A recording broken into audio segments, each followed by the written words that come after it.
Bonjour chers élèves, ravi de vous revoir une deuxième fois. Aujourd'hui, nous avons la deuxième séance de notre leçon de grammaire intitulée « La phrase impérative ». Elle sera consacrée à des exercices d'entraînement et d'évaluation. Alors, préparez vos feuilles, vos stylos pour participer avec moi. Commençons notre leçon. Avant de commencer nos exercices, nous allons faire un petit rappel sur tout ce que nous avons vu la dernière fois à propos de la phrase impérative. Pour cela, vous allez devoir me répondre sur qu'est-ce qu'une phrase impérative. À partir de ce que nous avons vu la séance précédente, qu'est-ce qu'une phrase impérative? Elle est terminée par quoi? Elle est construire autour d'un verbe conjugué à quel temps? Elle exprime quoi? Nous allons voir tout de suite. La phrase impérative sert à donner un ordre, un conseil, une interdiction et à formuler des fois une demande ou bien un souhait. Elle se termine par un point simple ou par un point d'exclamation. Elle est bien sûr construite autour d'un verbe conjugué à l'impératif. Alors, voilà ce que nous avons vu la première séance à propos de la phrase impérative. Alors, je vous donne maintenant quelques exemples. Empruntez le passage des piétons quand vous traversez. Cette phrase exprime un conseil. Ne traversez pas quand le feu est vert. Là, on exprime une interdiction. Respectons le code de la route, c'est l'expression d'un ordre. Alors, comme vous savez, mes chers élèves, la dernière fois, nous avons vu les caractères d'une phrase impérative. Mais aujourd'hui, je vais vous ajouter quelque chose puisque vous avez déjà vu la leçon de conjugaison intitulée l'impératif présent. Alors, comme vous le savez, l'impératif présent, il y a seulement 3 personnes. Alors, la phrase impérative, puisqu'elle est construite autour d'un verbe conjugué à l'impératif, donc, elle aussi sera autour de 3 personnes, comme vous allez voir avec moi. Alors, il n'y a que 3 personnes possibles pour la conjugaison. La deuxième personne du singulier, qui correspond à tu, la première personne du pluriel et qui correspond à nous, et la deuxième personne du pluriel qui correspond à vous. Alors, ce sont les 3 personnes possibles pour la conjugaison dans une phrase impérative. Alors, passons maintenant aux exercices. J'espère que vous avez bien préparé des stylos et des feuilles pour participer avec moi. Tout d'abord, commençons par des exercices d'entraînement. Premier exercice, ces phrases sont du type impératif, vrai ou faux. Première phrase, le policier vérifie les papiers du conducteur. B, attendez que le feu de signalisation pour piétons soit vert. C, tu dois connaître et respecter le code de la route. D, respecter la limitation de vitesse. E, cet espace est réservé aux piétons. F, interdiction de stationner. Et la dernière phrase, ne te gare pas dans cette rue à sens unique. Chers élèves, qu'est-ce que vous allez faire maintenant? Vous allez prendre vos feuilles, vous allez noter A, B, C, D, E, F, G pour les phrases. Et vous allez répondre ou bien par V pour la réponse vraie ou bien par F quand la réponse est faux. Alors, j'espère que vous participez avec moi et nous allons prendre phrase par phrase. Alors, première phrase, la phrase A. Le policier vérifie les papiers du conducteur. Qu'est-ce que vous avez répondu à cette phrase? Le policier vérifie les papiers du conducteur. C'est faux, ce n'est pas une phrase impérative. Pourquoi? Parce que vérifie est un verbe qui est conjugué au présent de l'indicatif. Donc, ce n'est pas une phrase impérative. Phrase B.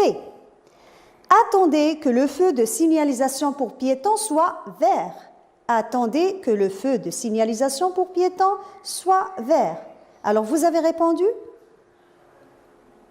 C'est vrai, très bien, c'est vrai, parce que notre verbe ici est conjugué à l'impératif. Passons à la troisième phrase, la phrase C.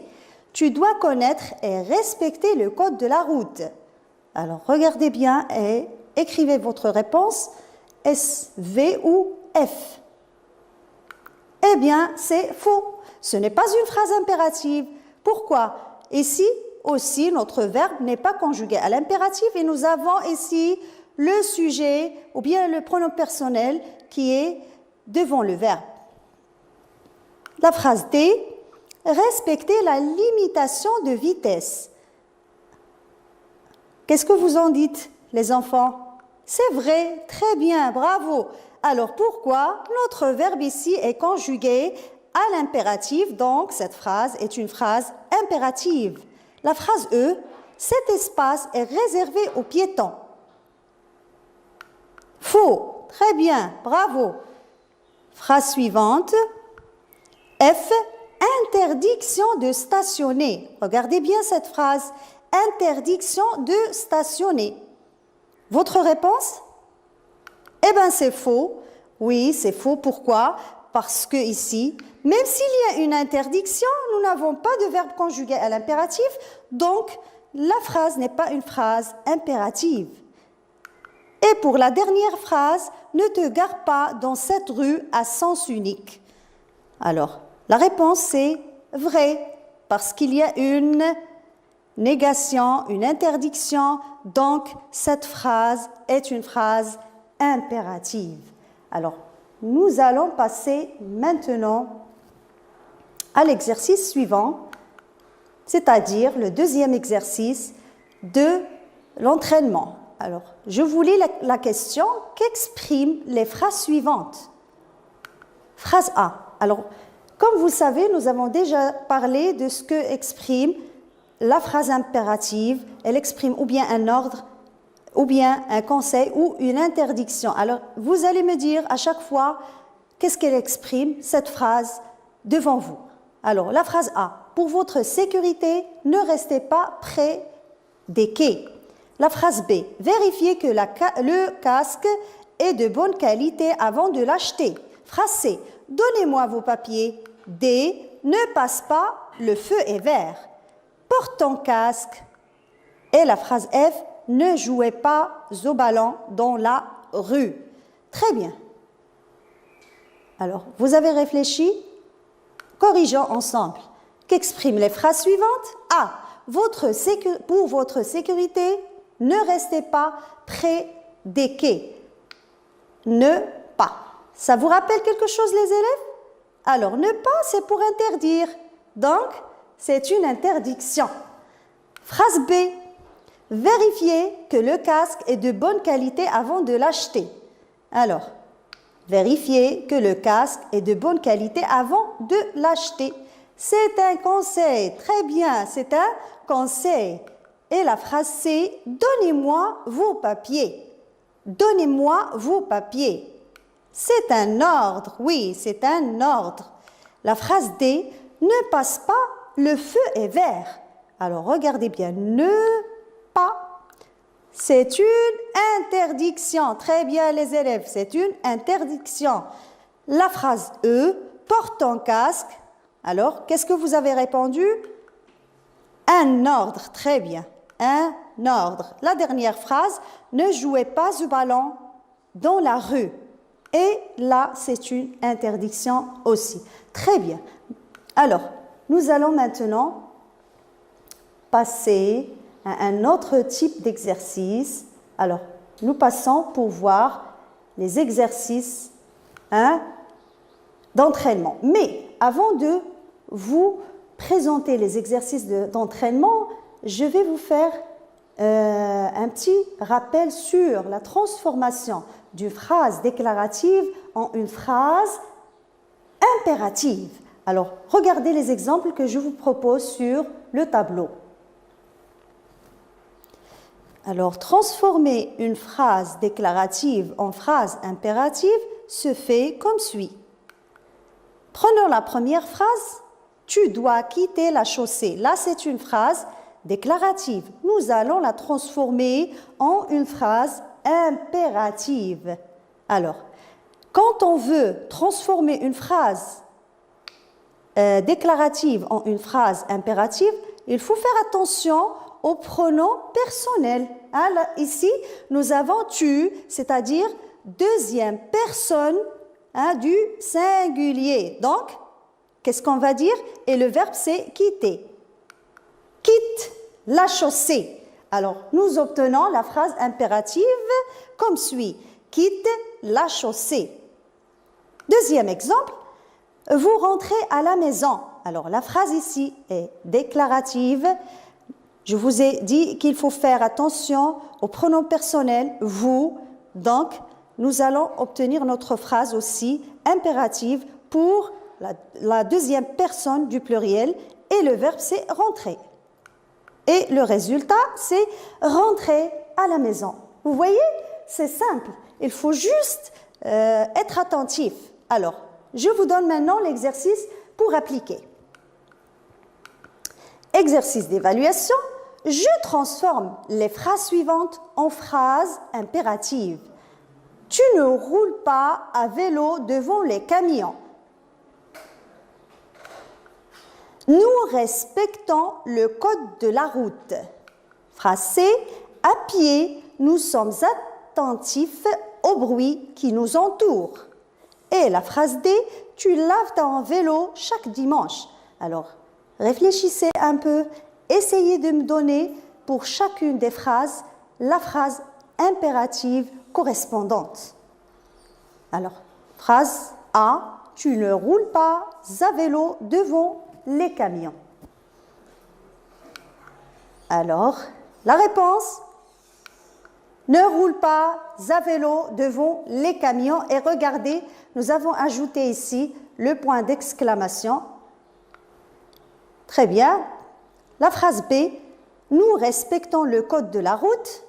Nous allons transformer cette phrase en phrase impérative et nous obtiendrons respectons le code de la route. Alors, vous voyez, là, nous avions nous respectons, ça devient respectons, verbe conjugué à l'impératif pour la première personne du pluriel. Et pour la phrase C, à pied, nous sommes attentifs au bruit qui nous entoure. Alors, réfléchissez un petit peu, regardez le pronom personnel, regardez le verbe et le résultat est le suivant. À pied, soyons attentifs au bruit qui nous entoure. Passons maintenant à la dernière phrase, la phrase D. Tu laves ton vélo chaque dimanche. Alors, comme je vous ai déjà dit, faites attention aux verbes, pronoms personnels, essayez de mettre ce qu'il faut pour obtenir la phrase impérative. Et le résultat, ou bien la réponse, lave ton vélo chaque dimanche. Très bien. J'espère que vous avez très bien fait cet exercice et passons à l'exercice suivant, l'exercice numéro 2. Alors, je vais vous lire la question. Rédige une phrase impérative pour chaque situation. Pour exprimer une interdiction, pour exprimer un conseil et pour exprimer un ordre. Alors, j'espère que vous faites aussi l'exercice chez vous. Et je vais vous proposer mes réponses. Pour exprimer une interdiction, ne circulez jamais entre les voitures. Pour exprimer un conseil, pour notre sécurité, traversons sur le passage des piétons. Et pour exprimer un ordre, viens ici immédiatement. Alors, j'espère que vous avez très bien compris, vous avez très bien fait les exercices et je vous souhaite une très bonne chance pour vos examens et à bientôt.